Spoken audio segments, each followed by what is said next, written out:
Welcome to the morning show. I am Marshall Shore. And I'm Melissa Farley. We're here at the fabulous Arizona Center.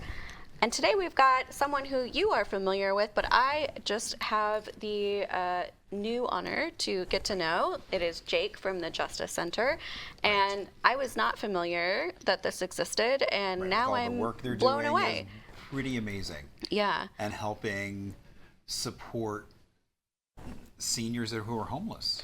Yeah, so they specifically focus on that, the senior population that is unhoused, and what a comprehensive like offering of services and help. And I just didn't know something like that was here, and so that's really, really cool.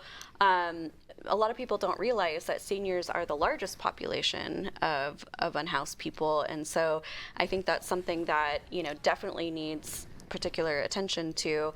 And they do everything from workshops to help them, find their birth certificate and apply for things, because it's a lot digital technology If now. everything is digital, it's like they help with that process. I mean, as well as even if someone is close to being evicted, they can help in that situation. Or once you've been evicted, you have that unpaid bill, they can help you negotiate that as well. They've got legal services, health services, oh my gosh. all sorts of things. Almost every day there's something that the community needs. And so they are, of course, always open to donations and support. Think about end-of-year giving, but also on Christmas they're doing a big event, and so they need volunteers. So if that's something that is on your heart that you feel moved to do, please reach out to Jake with the Justa Center to help out with that. What a beautiful way to spend a holiday by giving back. So let's go ahead and meet Jake and hear about all of the just truly incredible things they're doing. The long list of things. Yeah.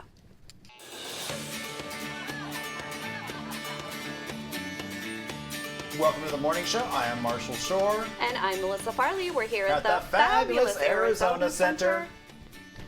Well, Marshall, are you ready to learn about something? Well, this is new for me. I have, Are you familiar with our next guest in the organization? Yeah. Oh, you are? Okay. All right. Well, I'm not. So let's go ahead and meet you. So this is Jake from the Justa Center. And I just learned, how to pronounce it. And I would now like to learn, what is the Justa Center? Yes, Justa Center. One word, Justa. So we are located in downtown Phoenix off 10th Avenue and Jefferson. We are a day resource center for seniors experiencing homelessness. Okay. When I say seniors, that means 55 and up. Okay. We also have transitional housing for some of those seniors that are 62 and up, and that's something we're hoping to continue some more. We have 3 locations, 20 units in total here in the downtown Phoenix area. And it's open every day of the year, 365, so Christmas coming up, we'll be open on Christmas. We were open on Thanksgiving, had a big meal for that. So we do a lot of holiday stuff. We do birthdays every month, all those kind of shindigs. So, wow, okay. Yeah. How long have you been in Phoenix? So we have been in Phoenix since 2006. We used to have a Glendale center as well, but right now we just have the one center here in downtown Phoenix. Okay.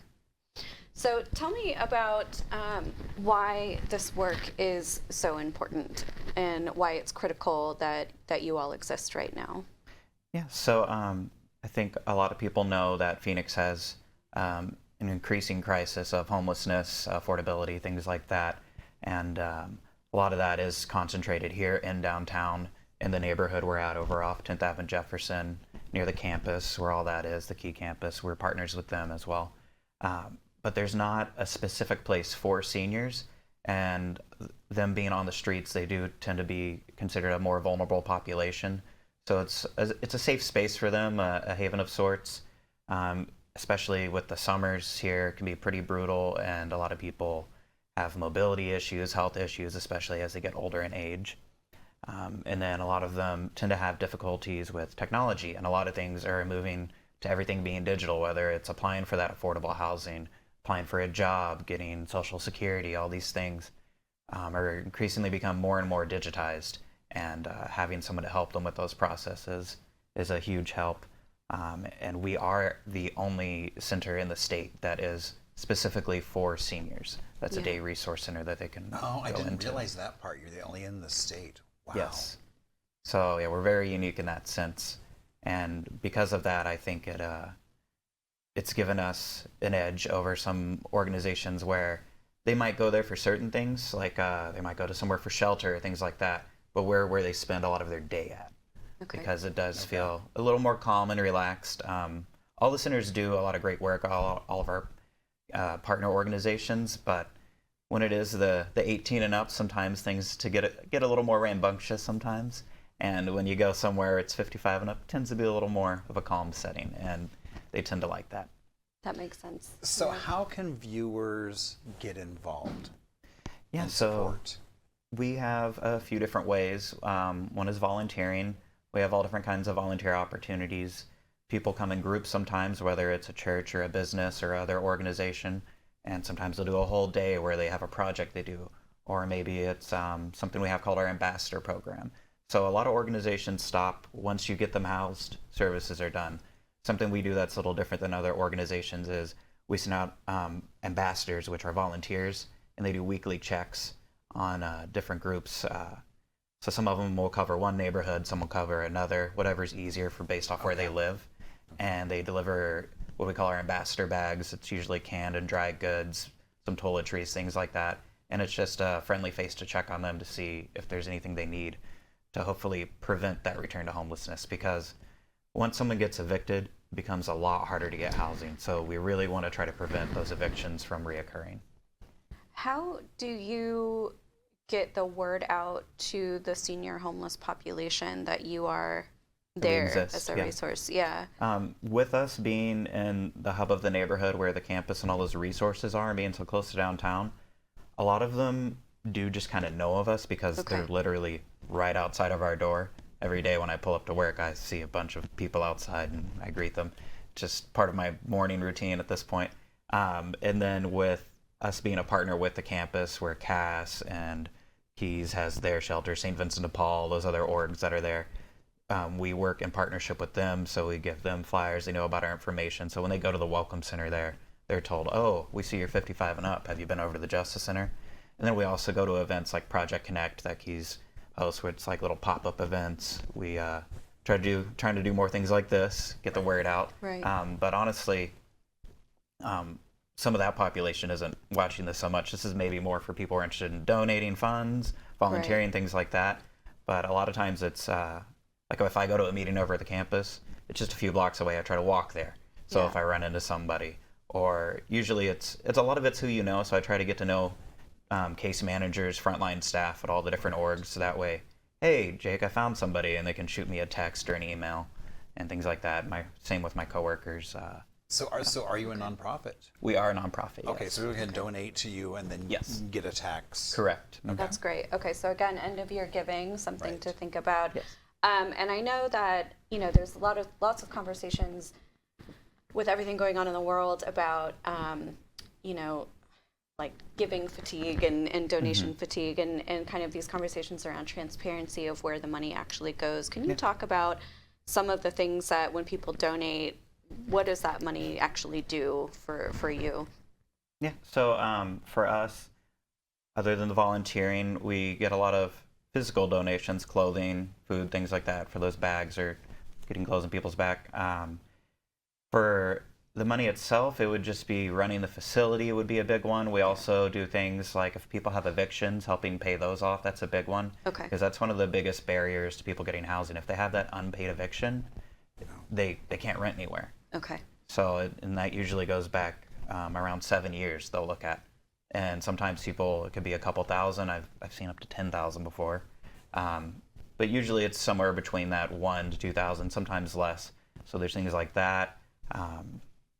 We have the breakfast that we do every morning. We do different events like the holidays, things like that. But I would say eviction payoffs is a big one where like actual funds like cash in hand is going. Okay. And then we help get driver's licenses, birth certificates, those vital documents. So like every week we take people down to the MVD and do that. Take people to get the birth certificates, or we order them online if they're not Arizona ones. Okay. So that's a big one as well. And you have to, for any subsidized housing, you have to have a state ID. You have to have a social security card. You have to have a birth certificate. And like, I'm sure a lot of people watching this right now are like, where's my birth certificate? Like, Yeah. do you even know? Well, and Yeah. also just that help, like you were saying, with technology is Yes. such a huge help, just because if you're in situations where you don't have access to technology. And we have a computer lab at Justa Center. Oh, very So, good. That's and then great. we have a new digital skills classes as well. That's been Okay. something. Nice. Yeah. Is this, and this maybe isn't something you do, but I'm just thinking about seniors, like what if they can't afford like prescriptions that they need, things like that? Is that something that you also help with? Yeah, so with that, we another thing with funding, we have a nurses clinic, and that's open Monday through Friday. Okay. And then we have Circle the Cities there on Mondays, and they have someone that can write prescriptions. Tuesdays, we have Wesley Medical Clinic there. And then we work with some colleges like Chamberlain, ASU, different Midwestern, come for different things at different times. But for getting a prescription, so for Tuesdays, we have somebody that helps with Social Security and Medicare applications. Okay. So if they're old enough for Medicare, we help get them on that. If they're not old enough for Medicare, we have somebody on Thursdays from DES that comes and helps get them on access. Okay. So usually somewhere between there, we can get them insured, because if they are low income, Yeah. they can get on that insurance that'll help cover those medications. And we do medication storage, because when you're staying on the street, sometimes things get lost or stolen, misplaced. So they have a safe place to lock that medication up at Justa Center, This including insulin that has to get refrigerated. If you're on the Right. street, how to keep your insulin cold. Right. So we refrigerate the insulin. That's a big one too. I'm like wildly impressed at how kind of holistic and inclusive your care and resources are. Like that's just wonderful. Yeah. We have that. We have, like I said, breakfast and lunch. In the summer, we do dinner. We're a heat relief center in the summer as well. Laundry, showers, a mail room. That's a big one, to have an address. 'Cause you can't get a job. You can't fill anything out without an address. Right. You can charge their phones there, computer. We have a free attorney Mondays and Wednesdays. That's a big one for people. Can't beat a free attorney. Lockers they can use. We even have fitness classes. That's always, they do fitness bingo. It's always real popular. Sometimes they like the bingo more than the fitness part, but. How do you do fitness bingo? What does it look like? So she'll call it a number, the instructor that comes, and then there's an exercise that goes along with it. And then sometimes she'll call in someone who, oh, you want to call the exercise, or she'll have someone call in the fun. numbers. And Oh, Okay. yeah. That's clever. Yeah. That's really smart. I love that. Okay, so Jake, share how and where can people donate to you? yeah, so justacenter.org, JUSTACENTER.org. And then if you ever want to stop by for a tour, that's something we're always open to doing. If you want to have more in-depth conversations about financial transparency, things like that, I could connect you with our executive director who can show all those kind of things. If you want to see the nurses clinic, I'm the social worker there. We have a case manager, a housing specialist, all those different kinds of things there. Wow, that is so amazing. I'm so happy to have learned about you and that you exist and are doing such incredible work in the community. So yes, we invite you to please think about those end of year donations and consider contributing. It sounds like there's other ways to also get involved by volunteering or donating supplies, things like that.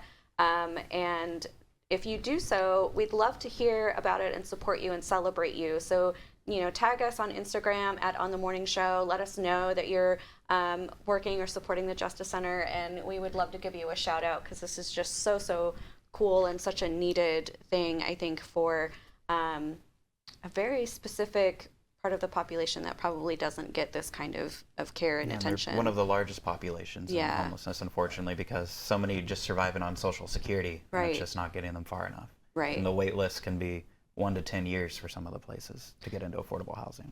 I assume maybe you could use some volunteers on Christmas too for the Oh, the holiday Yeah, event we that you have have coming days up. we hand out Christmas gifts, things like that. So everybody gets a Christmas gift at Justa Center. Oh, that's really cool. Oh, nice. So yeah, I know for some people, the thing that really makes an impact for you is giving back for a holiday season. So if you're looking for an opportunity, this is really great to do that.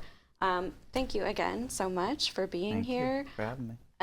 We have more incredible things coming your way, so make sure you keep it right here.